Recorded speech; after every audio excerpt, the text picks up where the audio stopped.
Welcome to the Behavior Grooves Podcast. My name is Kurt Nelson. And I'm Tim Houlihan. And welcome to our grooving session where Kurt and I get to explore the magic of goals. Dun, dun, dun! Heavy organ music. Yes, Tim, we get to explore the magic of goals in this episode. But before we do that, we have a special offer for our listeners. We do? Yes.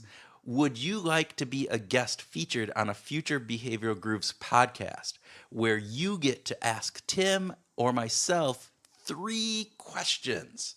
We're doing this? Yes, we are going to do this. So, Tim, we will randomly select a winner from the people who post this episode out to their favorite social media account and tag us with the hashtag, I want to be your special guest. Okay, so all listeners have to do is post this episode out on Twitter or Facebook or LinkedIn, right? And they're going to let us know that they did it by using the hashtag, I want to be your special guest. Yes. Is that it? Yes. Okay. Now, you might want to add in Behavioral Grooves somewhere in there just so we know it. But otherwise, hashtag, I want to be your special guest. And if you misspell special, well, too bad. You're not eligible. So Sounds like fun. it will be. Who would not want to have 5 minutes of glory by being on this wonderful podcast? It's only 5 minutes? Well, I don't know. How long can we do? 3 questions? Man, boom, boom, boom. We're fast. Okay. Right. I think it'll be fun. Yes. And Hopefully people will find it fun. We'll see how well this takes off. Who knows? Yeah. All right. So with that, Tim, we were going to talk about the magic of goals. So what is so magical about goals? What is so magical about goals is that we take them so much for granted right now. In 1960, when Ed Locke started studying goals, and then with Gary Latham, nobody really believed that goals made a big difference. What do you mean? Explain that a little bit more. So what their early work in the early 1960s, Ed Locke started to realize that people who set goals are more likely to achieve. And that phrase has become synonymous with goals and has been completely misused, by the way. I'm just going to rant here for just a second because there's so much emphasis on the word goals and especially in the corporate world, we miss the set goals. Setting goals is the operative word. That the act of setting the goal is what actually gets people super engaged, gets motivation going. All kinds of great psychological things happen when people set goals. And no one knew that before Ed Locke and Gary Latham started to study this. Okay, so going back to those studies, I believe, and correct me, right, they looked at forestry and cutting down trees, and they had a couple different scenarios that they were looking at where some people were just told out, cut down as many trees as you can, do your best, right? Yeah. Some were giving a low goal and others were given, right? These were given assigned, goals, yes. Assigned, yeah. A stretch goal. And so tell us about a little bit more about that. So it turns out that the stretch goals, these even when they're assigned, they raise the bar, and it's more likely that people will perform at higher levels when they're actually challenged to do so. Okay. So higher goals actually deliver higher performance. In general, right? This isn't every single human being, but this in general, higher goals deliver higher performance. Now, I want to come back to that component in a bit, in what makes a stretch goal and what makes it seem unachievable versus achievable. All of those things, and we'll talk about that. But before we do that, tell me about the setting goal part that you were so ranting about just a few minutes before. So it's so important for, especially in the corporate world, that people feel a sense of ownership, endowment, right? The IKEA effect that goes into creating your own goal.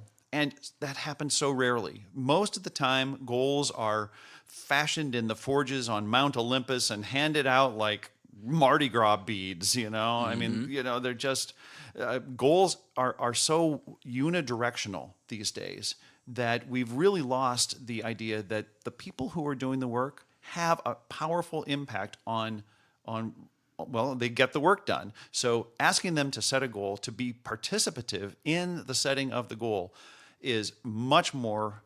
It's much more successful. They're more likely to achieve than if you just hand them a goal. And I know you've done a lot of work in this area. One of the challenges that I think businesses, the perceived challenge that businesses come back at and saying, well, they won't set a goal that will make us as an organization achieve our objective, that they will set an easy goal for themselves because that will make it easier for them to achieve. Why would they ever, go above and beyond? Is that what you have seen or experienced in the work that you've done around this? And tell us a little bit about that work. Yeah. So this is where choice architecture comes into it, right? Okay. You can actually create a framework where there is something that based on the run rate or the anticipated level of performance, and this works especially well with salespeople. By the way, this is there are other applications, but let's just think about salespeople. They are delivering at a relatively constant rate, at least over a long period of time. There's a relative level of growth and consistency in their performance. And so you could anticipate that during maybe the upcoming quarter, they would deliver a certain level of performance. Okay. And X number of units, dollars, volume, whatever margin, that would be. Whatever the objective measure would be. You could say, well, we could anticipate that this person will do that.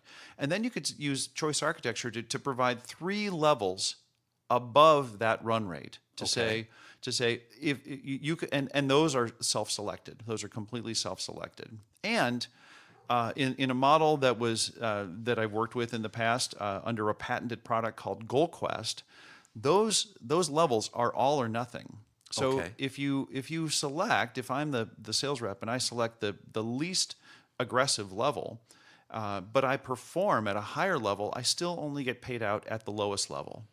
And there's some magic in this, getting back to loss aversion, right? We've talked about loss aversion in the past. Loss aversion is a powerful motivator of human behavior.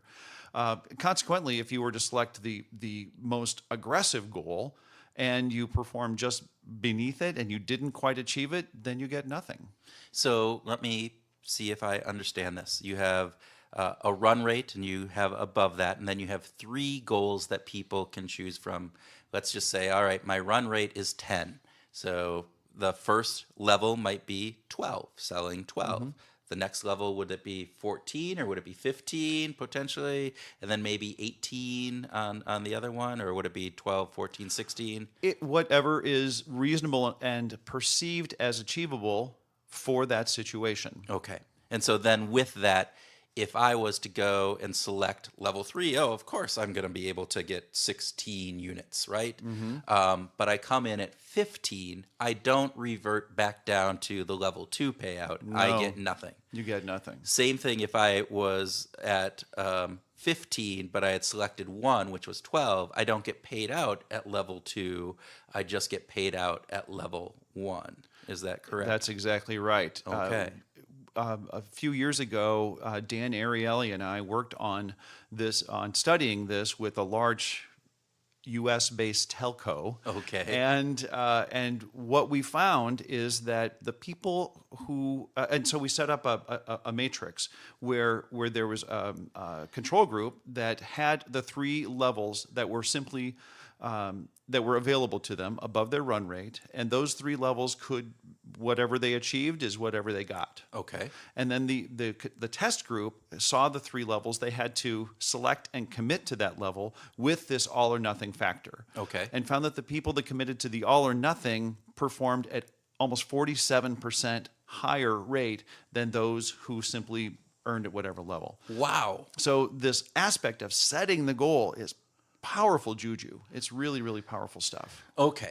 So we have the component where that loss aversion comes into play on that, and the goal in having your own choice allowed within that goal be a powerful motivator to achieving that goal. Right. Right. There's this endowment effect that comes from that. Then there's the pressurizing effect that comes from that of I'm putting the pressure on myself because I picked it. This didn't come down from Mount Olympus. This was mine. And those are two. It's a powerful combination. And it's interesting because if you look at goals and the research around goals usually has come from the business academia world. Locke and Latham do a lot of in publishing in Journal of Management and a variety of other business publications. Yeah. While loss aversion comes from the psychology side or the behavioral economics side. The Kahneman and Tversky. Kahneman, and so you're bringing these two components together. And we've had this conversation in the past with James Heyman that there's some magic, going back to our magical term, that happens when you bring different disciplines together to solve an issue. And I know we had talked a little bit earlier about, you had a conversation actually with Ed Locke about this. Yeah. And you guys were talking. So just some background information. Tim worked on the Goal Quest, the patented operation, when you worked at BI Worldwide, who owns the patent and runs this. And so you had talked with Ed Locke many years ago. Yeah. Tell us about that story. Well, the hope was that because Ed was deeply invested in the business literature and in goal setting, that the extra twist of having this all or nothing in the self-selection would be something that he would have found, maybe he wouldn't marvel at it, but he would find it at least clever. Okay. And we found that our conversation with Dr. Locke was not so fulfilling. Let's just put it that way. He was kind of focused on, well, this is just, the big difference was self-selection versus assigned. And he said, we've already studied that. Okay. And so I think he was missing out on the nuance of this all or nothing element within the loss aversion, the psychology research. And so I think it's really interesting too, because as we one of our future grooving sessions is going to be on priming. Yes. And there has been some recent work by actually Gary Latham and Ed Locke a little bit, and Stajovic, I can never remember his first name, I apologize. But they are coming at this from a business goal perspective and looking at that. The research on priming has been typically in the past been in the social psychology world, and they did not mix. And so up until real recently, there hasn't been much overlap in that. And again, with that overlap, there has been some really interesting work that is coming out of that about conscious goals versus subconscious or primed goals. Primed goals, and the very different aspects of how they operate in your mind and the impact that they have. And so we'll talk about that. We digress. Well, yeah, we will talk about that more because, but when it comes to the magic of goals, the next phase of goal research has got to, I think we need to exploit the priming aspect and the power of priming in a business setting, in a field study. Exploit in a positive, do good manner. Absolutely. Oh, yes. Oh, yeah. I go back to Christina Gravert and nudge for good. Nudge for good. Yes. Yeah, absolutely. So there. Anything else about goals that you wanted to get into at this point? Well, there's one other thing that I really love about goals, and this came from Ran Kivetz at Columbia. And with Itamar Simonson, Ran Kivetz studied idiosyncratic fit. Okay. And that's the situation. Idiosyncratic fit is where we believe that we have the unique advantage to succeed. And a self-selected goal really plays to this, right? Because we feel like if we selected it, we're in a unique position to be successful. And that's a powerful, powerful thing when we start thinking about our motivations, right? Kivetz then also studied two things specifically related to goals. One came from Clark Hall back in the 1930s, and that is the illusionary progress to goal and goal gradient theory. Okay, tell us about illusionary progress to goal and goal gradient theory. These are so great. So Kivetz ran a study at Columbia on, buy 10 coffees, get one free. Okay. Pretty simple model. And so they went into the coffee shop and they handed out cards that was buy 10 get one free. But then they also handed out buy 12 coffees get one free. But the first 2 coffees were actually already stamped. You already got those for free. So you had illusionary progress toward your goal of 12 coffees. So in effect, both cards were buy 10 coffees, get one free. But with the one that was buy 12, you felt like you were actually a little farther ahead. And in fact, that's what people did. People actually consumed more coffee faster with the buy 12, get one free when those first 2 were clicked off. I think it was 12 days versus 15 days, right? Yes, So yes. almost 3, there's some point component within there, but, but 3-day difference, which is statistically significant.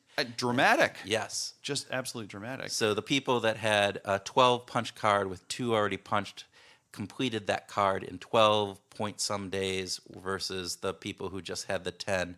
And so that goes back into this goal gradient theory. What does goal gradient theory? So this is based say? on the behaviorist, the animal behaviorist Clark Hall, when he discovered that rats in a maze actually start to run faster as they get closer to the cheese. And so this is a natural aspect in the entire animal kingdom, humans no less. But if we naturally accelerate our effort as we get closer to the goal, this is something that can be taken advantage of in the design of incentive programs. That what is commonly called the fast finish. Okay. Right? The fast finish. This happens naturally, and that can be ratcheted up with additional incentive or additional focus, communication. There's a variety of ways of taking advantage of that. So this is like when my kids used to be young and we would walk to the park, which is about 8-9 blocks away from here, and we would start off, right? That can be a long walk for a little. It's kind of a long walk. We would start off, and they would be all excited, and they're running, and they're going. We're going to the park. We're going, and that was for about 2 blocks. And then block 3 comes, and it slows down, and block 4 it gets a little bit more, and by block 5. I'm probably carrying one, if not both, of my kids, up until we get to block 7 or 8, where all of a sudden is it in sight at this point? Almost in sight, or they know it's just around the corner, and all of a sudden they're getting down, and by the time it becomes in sight, it becomes they're back to running. And so they're running towards the park. That's a great example, because that is exactly what happens right in the business world as well. We do this when our goals are established around selling or around completing projects. We've talked about cramming the night before and how much work gets done on a project in the last 48 hours before it's due. That's the natural human tendency. So that is something that can be managed and something that can be taken advantage of by saying, okay, we want to back some of the work up. So let's work against goal gradient, or let's take advantage of it from a selling perspective and just blow it out. Okay. In the last 2 weeks of the quarter. So that's I love goals and could talk about this research all day long. But the work on priming, that's the next step. Yeah, and we will be talking about that in a future episode. And so it might be the episode that you guest listener who wants to ask Tim and me 3 questions could be a part of. I don't know. It depends on when the timing happens for that. Could be. All right. So, Tim, I think we will probably come back to goals at some other point and maybe another grooving session. But for now, anything else that you want to add? No, but how about this? Set a goal to go out and give us a review. All right, that's Tim's goal for you. Is that a hard enough goal? How about we set a goal for all of our listeners to go out and share this podcast with 3 of their friends? Just link to it, send it out to 3 of their friends via with a text. Hashtag check it out. Hashtag I want to be your special guest.